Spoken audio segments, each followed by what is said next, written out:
Good morning, students. How are you? Yesterday we have discussed बच्चों the topic of speed and velocity. Day before yesterday we started with the distance and displacement. तो rectilinear motion chapter जो है आप सबको समझ लग रहा है बच्चों. काफ़ी बच्चे बड़ा अच्छा काम कर रहे हैं, न्यूमेरिकल साथ साथ कर रहे हैं, हाईली पॉजिटिव साइन. तो स्टूडेंट्स कल हमने स्पीड और वेलोसिटी के मैंने आपको 10 न्यूमेरिकल्स दिए थे अनसॉल्व्ड एक्सरसाइज. ओके, तो आप में से काफ़ी बच्चों ने वो सॉल्व किए हैं, लेकिन कुछ बच्चों की मैंने ऑब्जर्व किया कि टेक्निक न्यूमेरिकल सॉल्व करने की ठीक नहीं थी. So that's why today first of all I am going to explain all those 10 questions one by one. I will explain the technique how to handle the questions and steps to perform till answer. Okay? तो आपने सबने साथ साथ मेरे questions को देखना है. पहले ये क्वेश्चंस एक्सप्लेन करता हूं, then we will start the further topic. तो your first question was, a car is moving along x-axis. It moves from O to P in 18 seconds. O to P 360 meter. And P to Q in 6 seconds. वापस आया, then average velocity and average speed in O to P and O to P and back to Q. सबसे पहला part,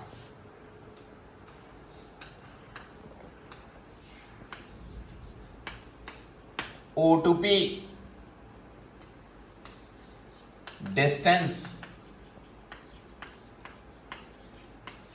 360 meter, time 18 seconds.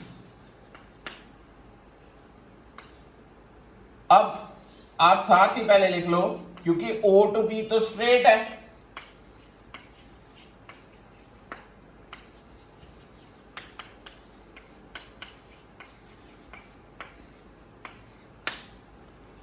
तो distance displacement same है, तो आपको पता चल ही गया यहां पर ही कि स्पीड और वेलोसिटी क्या होंगे, सेम. इकट्ठा ही लिख लो.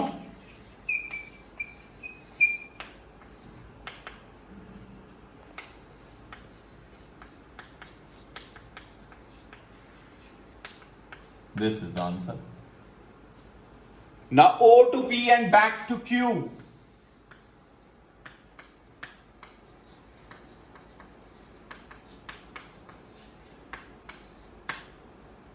Distance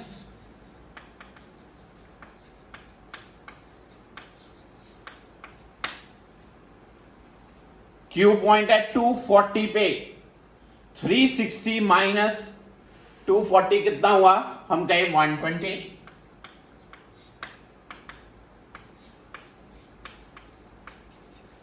but displacement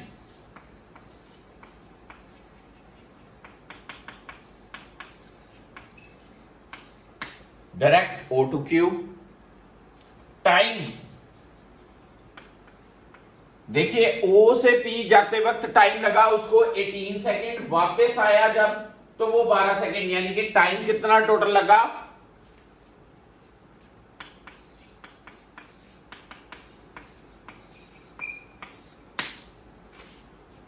distance by time करेंगे तो स्पीड आएगी, डिस्प्लेसमेंट बाय टाइम करेंगे तो क्या, वेलोसिटी आएगी. तो this was the first question, जिसके फर्स्ट पार्ट का आंसर आपको उधर मेंशन है, वो कितना है 20 मीटर पर सेकेंड. और सेकंड पार्ट का आंसर क्वेश्चन में मेंशन नहीं है, जिसमें एक पार्ट का आंसर आएगा कितना, 480 by 24 which is 20 meter per second and 240 by 24 which is 10 meter पर सेकेंड. तो बच्चों क्लियर हुआ, O से P जाना डिस्टेंस डिस्प्लेसमेंट, O से P and back to Q distance displacement. Time ने ऐड ही होना है. फर्स्ट क्वेश्चन क्लियर हुआ. आइए बच्चों सेकंड क्वेश्चन देखते हैं. क्या लिखा सेकंड क्वेश्चन में, on A 60 kilometre track 30 kilometre with 30 kilometre per hour, how fast the train travel for next 30 kilometre. Total gap कितना है चेक करिए 60 किलोमीटर। पहला गैप कितना है 30 किलोमीटर। अगली बात कितनी कर रहा है 30 किलोमीटर, यानी कि half distance with V1 half distance with V2। याद आया point, half with V1 half with V2, half with V1 half with V2। तो एवरेज का फॉर्मूला क्या आता है, आपसे पूछा है एवरेज वेलोसिटी, ठीक है, और एवरेज स्पीड। क्या फॉर्मूला, आपको एवरेज कितनी दी है 40, V1 कितनी दी है 30,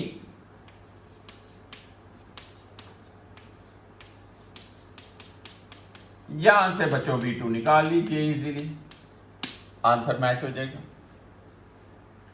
ठीक है, योर थर्ड क्वेश्चन, काफी बच्चों की ये स्टेटमेंट वाइज कैलकुलेशन में एरर मैंने ऑब्जर्व की है नोट्स में। स्टेटमेंट पढ़िए, a body covers 1/3 of its journey with U, next 1/3 with V and last 1/3 with W। Calculate the average speed of the body during the entire journey. Average speed. अब 1/3, second third, last third, तो कई बच्चों ने x लेके ना अपनी calculations को मुश्किल बनाया है। तो देखिए मैं कैसे सॉल्व करता हूं, थोड़ा इजी ट्रैक से।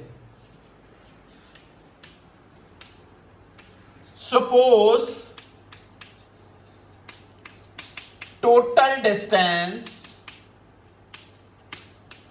3x, मैं कितना मान रहा हूं टोटल डिस्टेंस 3x, देन पहला T1 x by u, T2 x by v, T3 x by w, u v w। अगर आप x लेते तो x by 3, x by 3, x by 3 करना पड़ना था, गलत तो नहीं होना था, पर कैलकुलेशन में बाद में सॉल्व करते वक्त आपको कोई प्रॉब्लम आनी थी। This is the concept. अब average total distance over total time,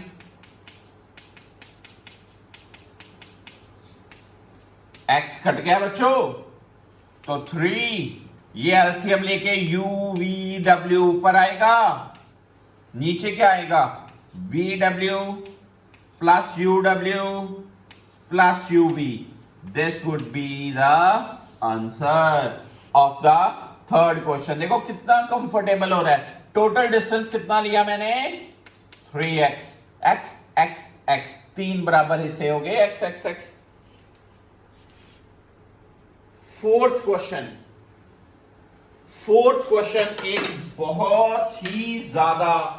बहुत ज्यादा इंपॉर्टेंट क्वेश्चन है, लेकिन कल मैंने वीडियो लेक्चर में, अपने कल वाले लेक्चर में ये एक्सप्लेन किया था आप लोगों को। फिर भी मैं अभी आज फिर कुछ बच्चों के लिए सॉल्व करता हूं, क्योंकि काफी बच्चों ने मुझे ये पूछा कि सर प्लीज ये फोर्थ क्वेश्चन सॉल्व कर दीजिए। देखिए 1/2 of total distance with V0, remaining covered with V1 for half time and with V2 for other half time, mean velocity over this thing। लीजिए ये डिस्टेंस है x, ये distance है x, इसमें speed है V0, इसमें t टाइम के लिए स्पीड V1 है, t टाइम के लिए स्पीड V2 है। तो मैं कहूं ये बच्चों, पहले फॉर BC सेक्शन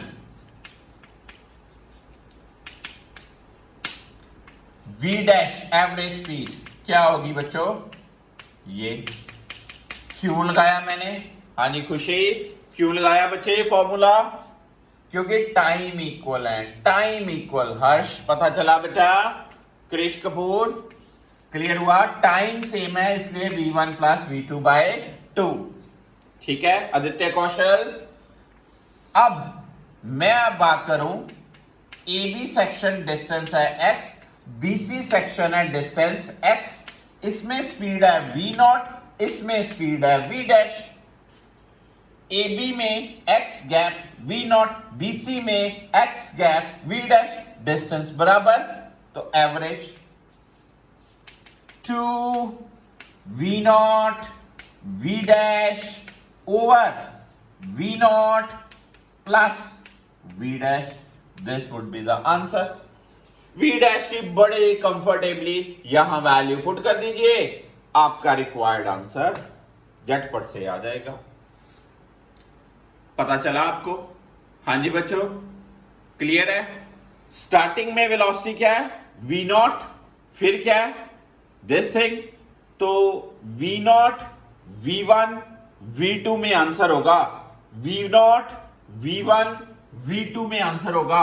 शायद इसका कुछ बच्चों ने कहा था, हाँ जी मुझे ये भी कहा कुछ बच्चों ने, सर की जो आंसर लिखा है वो थोड़ा सा प्रिंटिंग एरर लग रही है। यस वी विल चेक, आइए चेक कर लेते हैं बच्चों। Average 2 v not v1 plus v2 by 2 over v not plus v1 not plus v2 by 2, ये मैं 2 कर दूं, v not v1 plus v2, 2v not plus v1 plus v2, ये ऊपर जाके क्या होगा 2v not v1 plus v2 over 2v not plus v1 plus v2।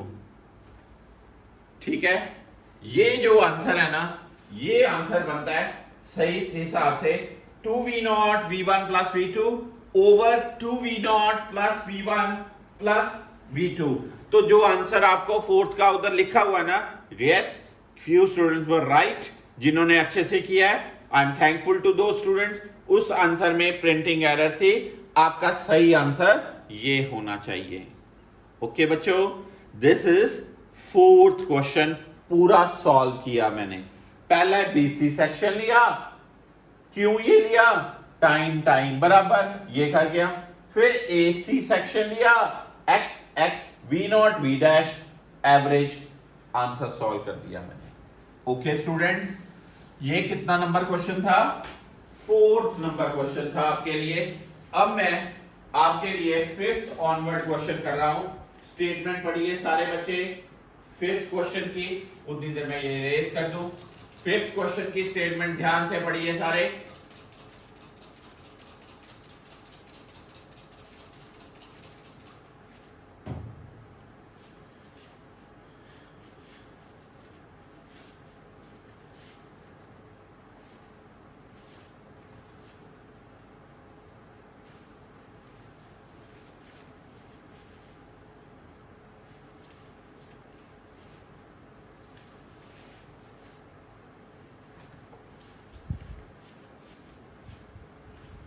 हाँ जी हरमनजीत सिंह जी, पता चल गया फिफ्थ क्वेश्चन आता है आपको? कुशज बेटा फिफ्थ क्वेश्चन किया आपने?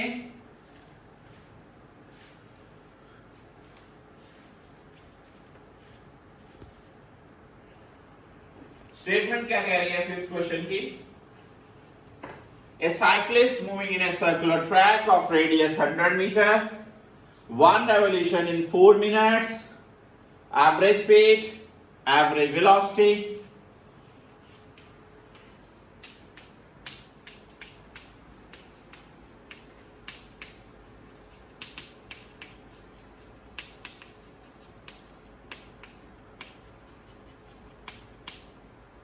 distance by time, distance कितना? 2 pi r,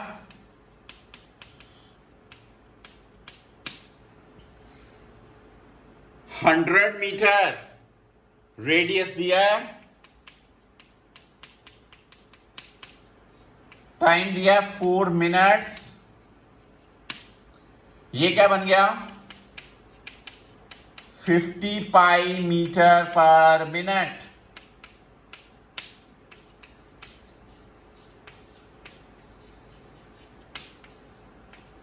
average speed, right.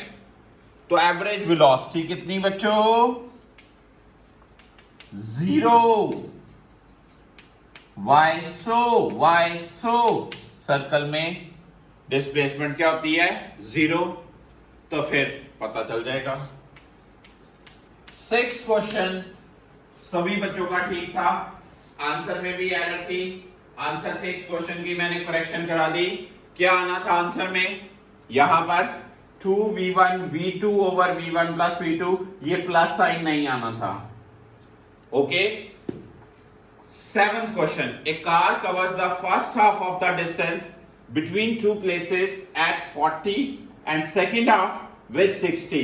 आधा डिस्टेंस 40 से, आधा डिस्टेंस 60 से, एवरेज स्पीड ऊपर वाला फॉर्मूला लगा दो, 2v1 v2 over v1 plus v2, v1 40 v2 60, answer बन जाएगा 48 किलोमीटर पर आवर। ओके।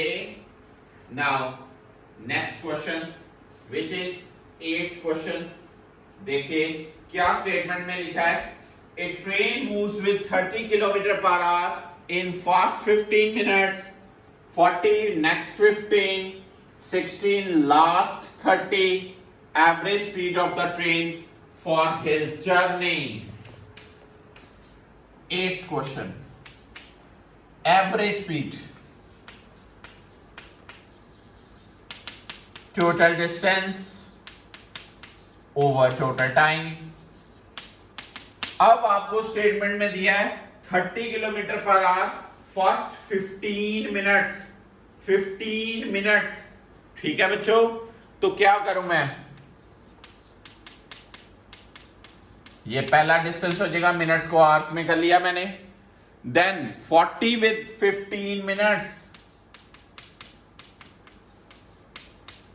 देन क्या लिखा है? 60 in last 30 minutes, 60 in last 30 minutes, over time. Time कितना होगा? 15 मिनट, 15 मिनट और क्या? टोटल 30 मिनट, यानी कि कितने मिनट हो गए? 60 मिनट। और मैं लिख रहा हूं प्लीज 1 आवर। तो आंसर सॉल्व करके किलोमीटर पर आवर। ठीक है। आपको नेक्स्ट क्वेश्चन दिया है फिर से, एवरेज स्पीड, एवरेज वेलोसिटी निकाल सकते हो। क्या लिखा क्वेश्चन में? Body travel distance s1 with v1 and distance s2 with v2 in same direction, calculate the average velocity of the body. लीजिए 9th number question,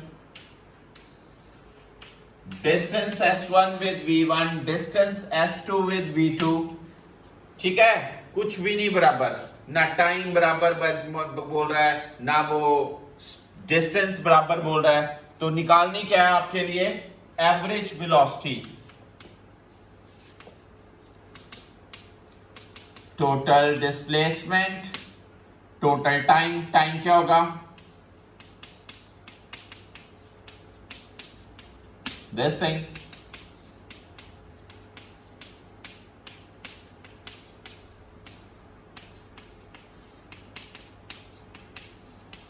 this is the average velocity। Check करिए, answer यही है। हाँ जी बच्चों, 10th number question सबका ही ठीक ही होना है। अब मैं कहूं 10th number, A car travels along a straight line for first half time, half time 50, half time 60, average speed. क्या फॉर्मूला? टाइम हाफ है 50 plus 60 by 2, 110 by 2, 55 kilometre per hour. तो बच्चों ये थे आपके कल के 10 क्वेश्चंस। काफी बच्चों के ठीक थे, पर जैसे मैं ये लिख रहा हूं, जैसे मैं ये कंटेंट आपको दे रहा हूं, आप भी लिखने की प्रेजेंटेशन बनाइए। When we have to cover the school papers, तो हमारी वहां पर प्रेजेंटेशन मैटर करेगी। आप शॉर्ट फॉर्मेट में न्यूमेरिकल्स करने की कोशिश अभी ना कीजिए, because it is just the beginning stage of your class. Okay, तो नोट डाउन कीजिए पहले, फिर हम अगला टॉपिक स्टार्ट करते हैं इस स्पीड और वेलोसिटी के बाद।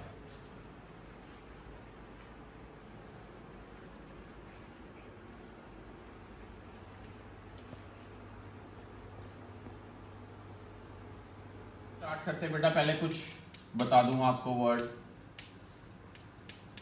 सबने सुना जी, एक्सेलरेशन। एक आपने ये सुना एक्सेलरेशन, एक आपने और सुना था 9th क्लास में, बड़ी बार यूज भी किया, एक्सेलरेशन ड्यू टू ग्रेविटी। ठीक है ना, वो हम इस चैप्टर में बाद में करेंगे। एक्सेलरेशन क्या होता है? हाँ जी सिमरन बच्चे, क्या होता है acceleration? The rate of change of velocity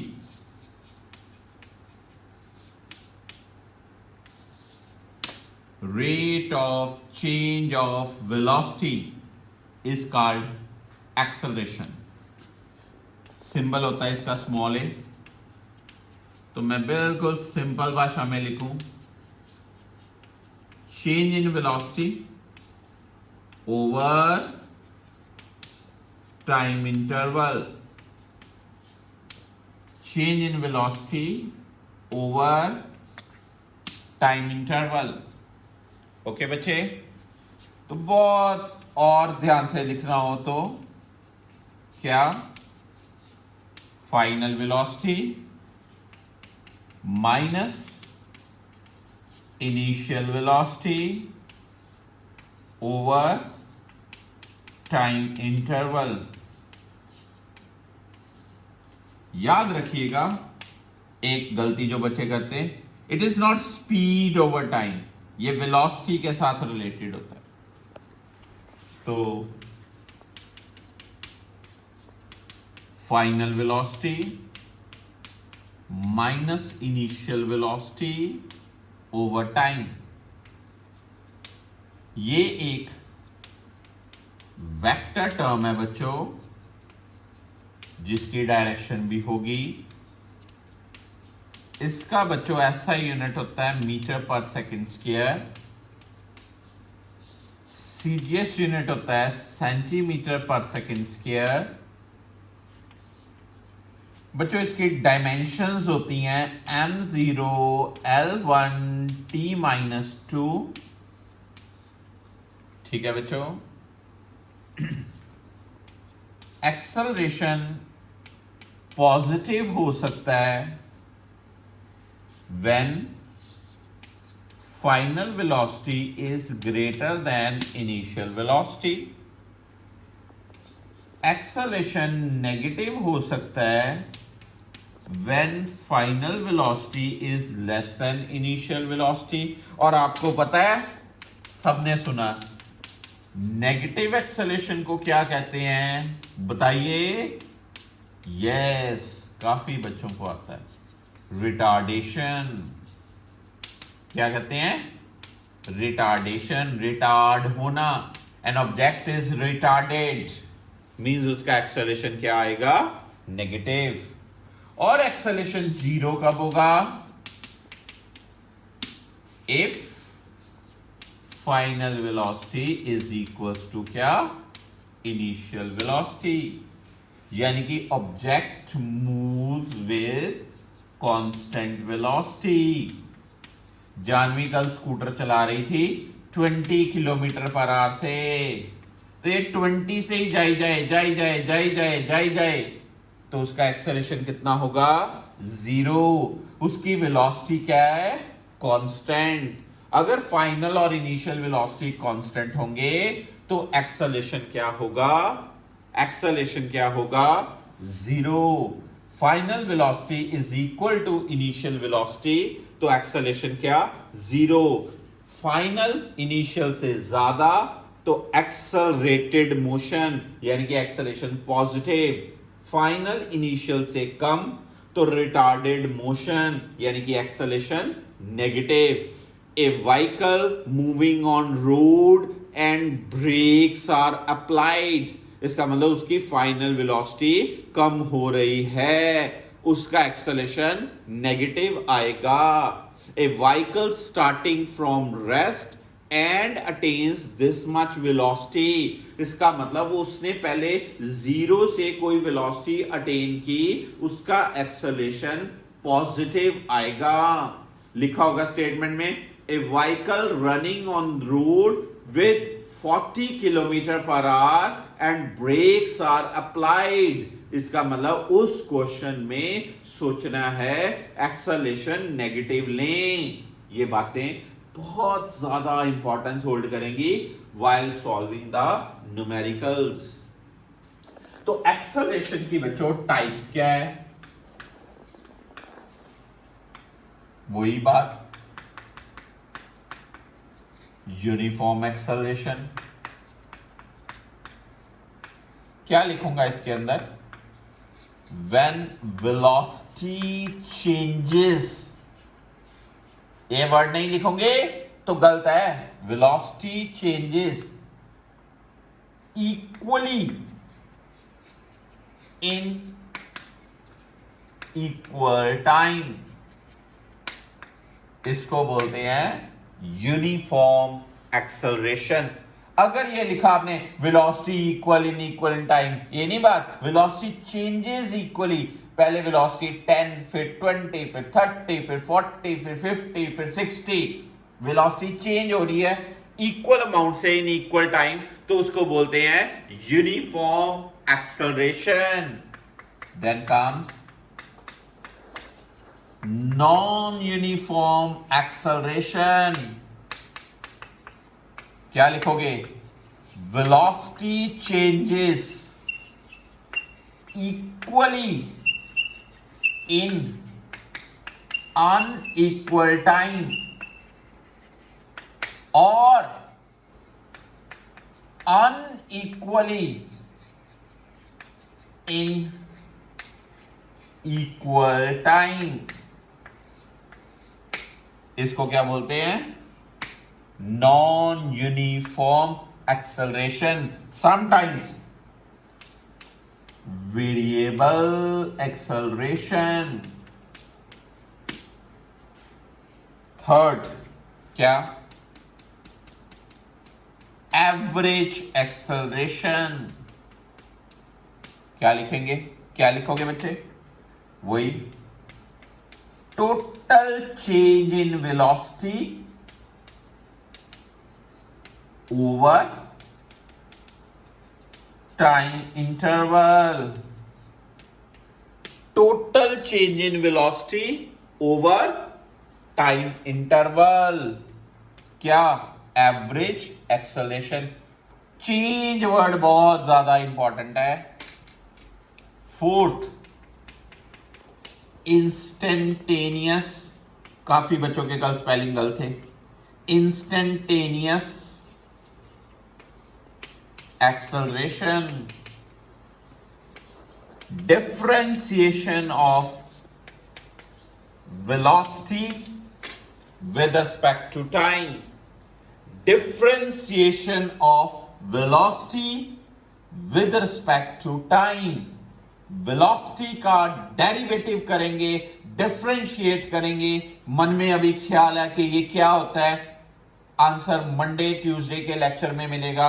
instantaneous acceleration बोलते हैं। तो चार टाइप्स बच्चों क्लियर हुई?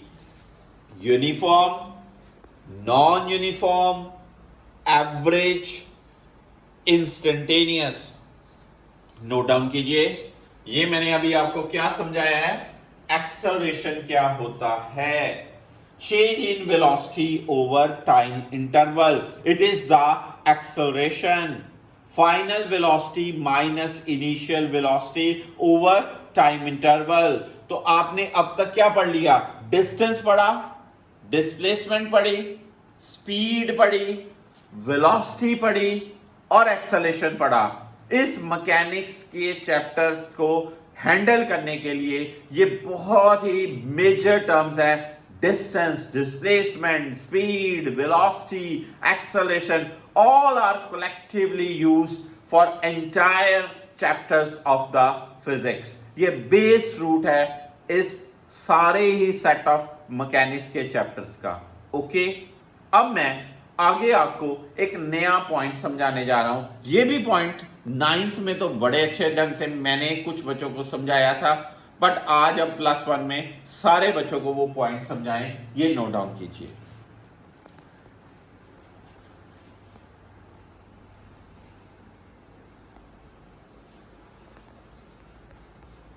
तो आइए बच्चों आगे टॉपिक को एक्सप्लेन करते हैं। इस सेक्शन का मैं नाम रख रहा हूं ग्राफिकल बैंक। तो 4-5 दिन ये टॉपिक चलेगा ग्राफिकल बैंक। इसमें हमने डिफरेंट टाइप्स ऑफ ग्राफ्स के बारे में पढ़ना है। Displacement time graph, velocity time graph, acceleration time graph, आगे आने वाले चैप्टर्स में force time graph, power time graph, work displacement graph, force displacement graph, बड़े सारे ग्राफ्स आपके सिलेबस में आते हैं। अपना एक मेजर शेयर होता है इन ग्राफ्स के क्वेश्चंस का पूरे सिलेबस में। तो अभी इस चैप्टर को रिस्ट्रिक्ट ना करते हुए कुछ मैं पहले बड़ी फंडामेंटल चीजें, बड़ी बेसिक जीरो रूट पे लेवल पे जो चीजें हैं वो आपसे जर्नल शेयर करने लगा हूं। सपोर्ट कीजिएगा मुझे। व्हाइल ड्राइंग द ग्राफ, ये बच्चों एक्स एक्सिस है और ये बच्चों वाई एक्सिस है और ये बच्चों ओरिजिन है। आपको पता है इधर क्या होता है -y और इधर क्या होता है -x। अभी इतना तो सबने पढ़ा ही पढ़ा। मान लीजिए मैं ये ग्राफ ऐसे ड्रा करता हूं ठीक है। शेप क्या है इसकी? Straight line. क्या बोलोगे? Straight line.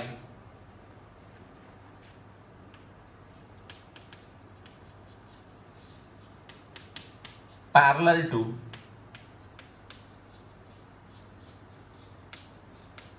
X axis.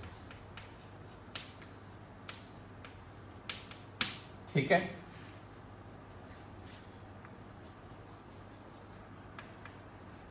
ये y। तो मैं क्या दूसरी बात बोलूंगा कि y remains constant but x increases. ये x बढ़ रहा है, बढ़ रहा है, बढ़ रहा है, बढ़ रहा है, बढ़ रहा है, पर y क्या रह रहा है? कांस्टेंट। तीसरी बात, इसकी स्लोप कितनी? स्लोप क्या होती है? स्लोप स्टीपनेस, स्लैंटिंग, किसी चीज की, कोई बात नहीं, आराम से हम अपने सीखने के लिए, ढलान, स्लोप। जैसे ये चीज मैं ऐसे ऐसे ऐसे ऐसे ऐसे ऐसे करता जाऊं, करता जाऊं, करता जाऊं, करता जाऊं, करता जाऊं, करता जाऊं, इसका मतलब इसकी स्लोप मैं बढ़ा रहा हूं। और इसकी स्लोप क्या हुई? मैक्सिमम। इसकी स्लोप क्या हुई? 0। स्लोप मैथमेटिकली क्या होती है? Change in y axis over change in x axis. अब y तो भाई लोग कांस्टेंट है, इसको कहते हैं delta y over delta x। Delta y मतलब change in y axis, delta x मतलब चेंज इन x एक्सिस। और जो y चेंज ही नहीं हो रहा, जो कांस्टेंट है, तो उसकी चेंज क्या होगी? 0। तो फिर स्लोप कितनी हुई इसकी? 0। इस ग्राफ की स्लोप कितनी हुई? 0। और एक बात, mathematically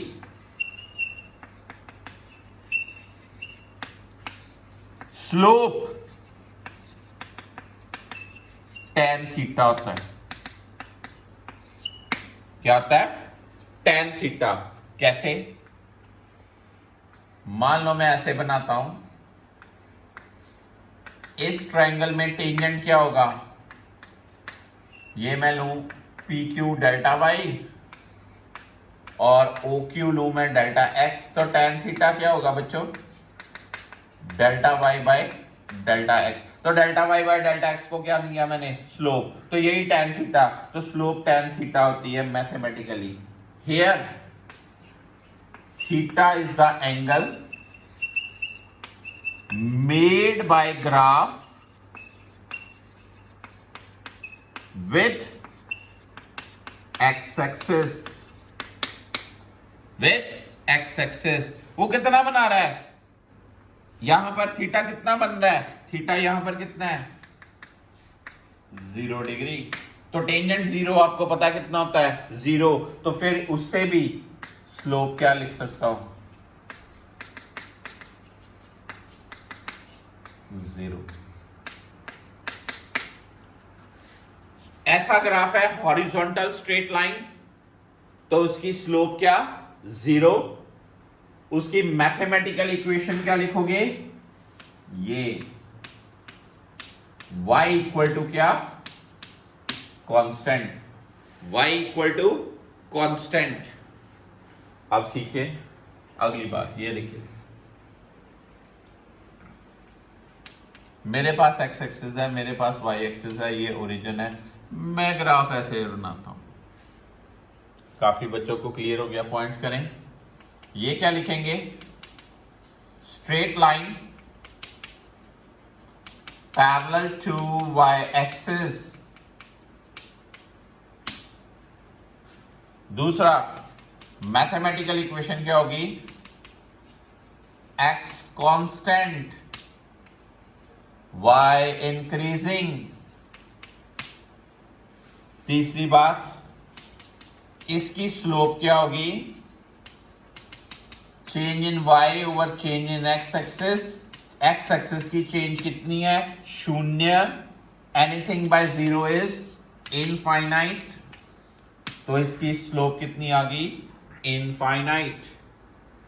mathematically slope tan theta, here theta is what? 90। tan 90 is what? पता आपने टेबल पढ़ा है, आपने टेबल में लिखा था नॉट डिफाइंड और इनफाइनाइट। ओके बच्चों, तो इसकी मैथमेटिकल इक्वेशन जो आपने याद करनी है वो क्या? x इक्वल टू क्या? कांस्टेंट। ओके, तीसरी बात करते हैं जी। ये ग्राफ जब ये चीज हो, ठीक है, ये ऐसे बन रहा है, आप क्या लिखोगे? Graph is a straight line OA inclined to x-axis। ठीक है, y increasing uniformly according to x। जैसे जैसे x बढ़ रहा है वैसे वैसे y भी बढ़ रहा है। ठीक है जी, ये यानी कि y proportional to x। x1 बड़ा, y1 बड़ा, x2 बड़ा, y2 बड़ा, x4 बड़ा, y4 बड़ा, x10 बड़ा, y10 बड़ा। प्रोपोर्शनलिटी का साइन हटाएं तो कांस्टेंट लगेगा। इसको क्या बोलते हैं? क्या बोलते हैं टेक्निकली बात? m क्या है? Slope of the graph. y equals to क्या? mx, slope of the graph. तो यहां पर स्लोप क्या आएगा? Delta y by delta x। Delta y positive, slope y delta x भी पॉजिटिव, तो स्लोप क्या आई? Positive but constant. बड़ी जरूरी बात, स्लोप क्या है इसकी? पॉजिटिव बट कांस्टेंट, क्योंकि जितना y बढ़ रहा है उतना ही x। अगर ये 4 बढ़ा, नीचे भी 4 बढ़ा, 5 बढ़ा, 5 बढ़ा, 10 बढ़ा, 10 बढ़ा, तो ये वैल्यू क्या रहेगी? एक ही वैल्यू रहेगी, कांस्टेंट। टेक्निकली और सुन लीजिए, slope tan theta, theta acute angle है, इसलिए tan एक्यूट क्या होता है? पॉजिटिव। 0, 30, 60, 45, 90 तक सुना ना, क्या होता है? पॉजिटिव। ओके। और अगर मैं यहां पर ऐसे लाइनें ड्रा करूं, अगर ये एंगल थीटा है तो ये भी थीटा, ये भी थीटा, रीजन क्या? Corresponding angles. तो हर जगह पे एंगल थीटा, तो tan की वैल्यू सेम, तो स्लोप की वैल्यू क्या हुई? सेम। तो ये बड़ी ज्यादा इंपॉर्टेंट है कि ये अगर ग्राफ है तो स्लोप इसकी क्या? Constant but positive.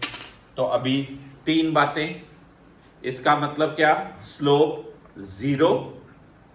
इसका मतलब क्या? Slope infinite. और इसका मतलब क्या? Slope constant and positive. Constant and positive. Constant and positive. 3 बातें नोट करिए, फिर आगे चलते हैं।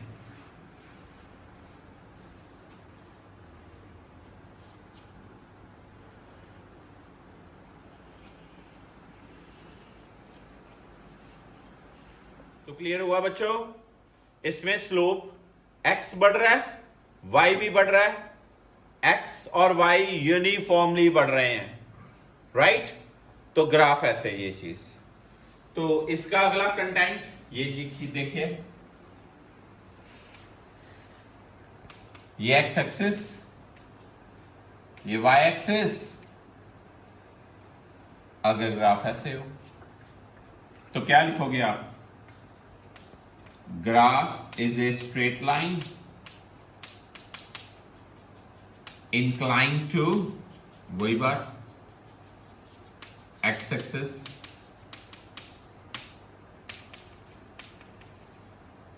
y decreases as x increases। मतलब डेल्टा x क्या हुआ और डेल्टा y क्या हुआ? हो, यहां से ही जजमेंट होगी। x बढ़ रहा है इसलिए change in x positive, y कम हो रहा है, चेंज इन y क्या हुई? नेगेटिव। ठीक है बच्चों? पर साथ में बात है यूनिफॉर्म रेट। मतलब क्या? अगर y 2 यूनिट कम हुआ, x 2 यूनिट बढ़ा, y 4 यूनिट कम हुआ, x 4 यूनिट बढ़ा, y 10 यूनिट कम हुआ, x 10 यूनिट बढ़ा। ठीक है? Slope change in y over change in x, negative over positive, क्या आई फिर? नेगेटिव। ये क्या है? Obtuse angle. Mathematically slope tan theta. Obtuse angle का टेंजेंट नेगेटिव होता है। सेकंड क्वाड्रेंट में 90 से बड़ी वैल्यूज का टेंजेंट क्या? नेगेटिव हो जाएगा। ठीक है? तो ये अगर हम बात करें तो ये कंटेंट आपका कंफाइन करना आपने, इसकी स्लोप क्या? Constant but negative. Constant but क्या? नेगेटिव। ओके, पता चली बात? अब थोड़ा सा कंपाइल अप कर लें, थोड़ा सा। एक equation y equal to M X, एक equation y equal to M x plus C, एक equation y equal to M X minus C, एक equation minus M x plus C, एक equation minus M X minus C. ये सारी straight line की equations हैं। Graph सभी पहली stage पे स्ट्रेट लाइन कर रहे हैं। हियर m क्या है? स्लोप। और c क्या है? Intercept on y axis. समझाता हूं। इसकी इक्वेशन के अकॉर्डिंग ग्राफ क्या बनेगा? ये। इसका ग्राफ क्या बनेगा? ये। इस पोर्शन को क्या कहेंगे? C. If x is 0 y equal to क्या, c। इसका इक्वेशन का ग्राफ कैसे बनेगा,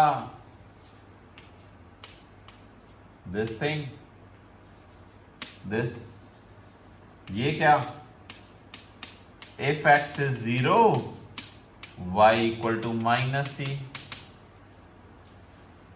इसका ग्राफ कैसे बनेगा, y x minus M x plus c, y equal to क्या, minus M x plus c. ये सारी चीज क्या बन जाएगी, c। माइनस क्या इंडिकेट करता है, नेगेटिव स्लोप। इसका ग्राफ कैसे बनेगा, minus M X minus C. ये क्या हुआ, दिस थिंग। क्लियर हुई बात। तो आपको स्ट्रेट लाइन के बारे में सारी क्लियरिटी होनी चाहिए। अब दो बातें और, अगर मेरे पास ऐसा ग्राफ हो जाए, ये आप देख रहे हो, इस शेप को बोलते हैं पैराबोलिक शेप, इसको बोलते हैं स्लोप इंक्रीजिंग।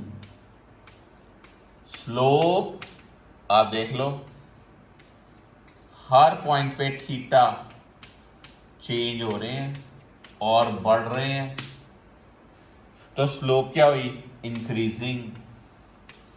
ऐसे ग्राफ हो तो इसका मतलब क्या होता है, स्लोप डिक्रीजिंग। क्या, डिक्रीजिंग। तो आइए कंपाइल अप करें।